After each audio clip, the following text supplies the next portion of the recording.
Hi everyone, my name's Mike Lang. I'm the guy who just made that little vignette that you watched. And sorry that I couldn't be there with you guys today in person, but I had a class that I was co-presenting in, so I couldn't skip it. I just wanted to make a couple comments about the film and sort of let you in on some of the thought process that I had as I was making it. First of all, the audience that I was envisioning for this film would be just your standard healthcare professional, someone who doesn't have experience in palliative care. And for me, the whole idea of more than a brochure really stood out as Mickey was talking about that. In that, a lot of people, they think their responsibility for good palliative care begins and ends with the passing of the brochure to the patient. And I've heard a lot from Bert and other people who are involved in end-of-life care that is not the case, that it starts way before that, and sort of planning on how to have those discussions is a very important piece. And so that's sort of the idea behind the more than a brochure tagline and the audience that I was sort of going towards. And I'm sort of envisioning in my mind this being the very first video clip that someone watches in sort of a training session, right? And so maybe an hour-long training session, they watch this film, and it sort of engages people emotionally in the next hour or so as they talk about things. It's a very emotional piece, and it could be heavy for people in a way, but that's sort of what I'm going for. And this is really nerdy, but the whole idea of emotional embedding and how when you're engaged emotionally, you remember things much better than if it's purely analytical or sort of a purely mind thought process type of thing instead of an emotional heart thing. And this is also very nerdy, but that whole idea of transportation, which is an actual term that they use in film, where you're trying to get people to step into the other person's shoes. And the perfect example is a horror movie, right? You're watching this movie, your palms are sweaty, your heart's pounding, but absolutely nothing's happening to you. It's happening to people on screen, but in a good film, you're being transported into that other person's experience.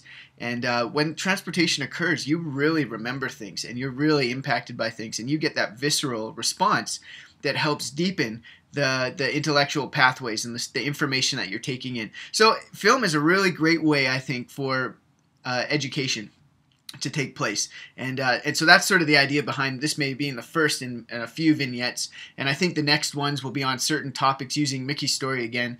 And then you guys would help facilitate the discussion based on these little vignettes. And I think it's really important that we realize that when you're telling someone's story through a film, it's only one person's story, right? And it doesn't show the entire patient experience. And that's why I really believe film is a conversation starter. It's not an educational tool in and of itself. It needs to be combined with some professional facilitation and discussion.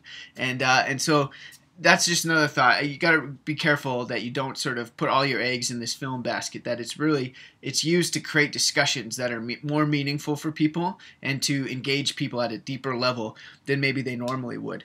And finally, I guess the last thing I would say is that I just don't drop in on people and set up the video cameras and start talking to them. And I wanted to let you guys know this because it was a very heavy story that Mickey told, and she was very honest and very emotionally raw.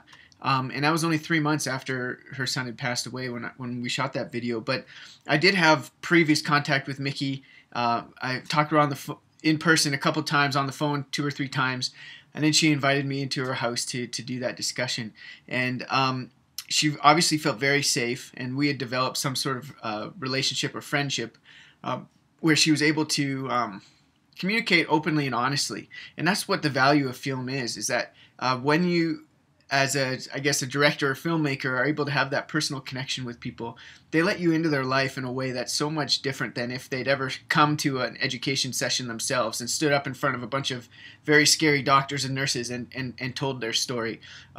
She wouldn't have had the same level of emotion, or she probably would have censored it in some way.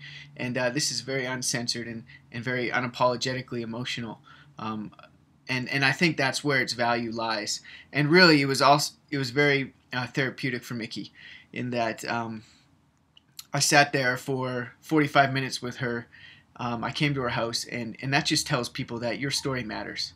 And when someone realizes that other people can be helped by their story, and that their story really does matter, sometimes that's all they need, is to be listened to, and to feel like they've been heard, and to feel like their experience is going to make things different for others. And that's sort of my responsibility, I believe, as a filmmaker, is to make those stories true to what people are expressing when I do the interviews. And so I did edit out little sections of Mickey's story, but the ethos of that story was, I do my best to maintain that, because I did want it to be under 3 minutes.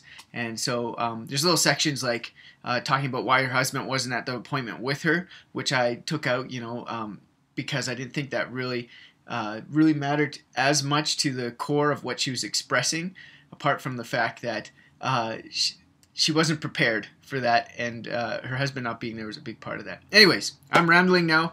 I hope you have a great discussion. Hopefully I get to come to one of your sessions soon, and we can talk a bit more about how we can use film to do this young adult palliative care education. Great, thanks.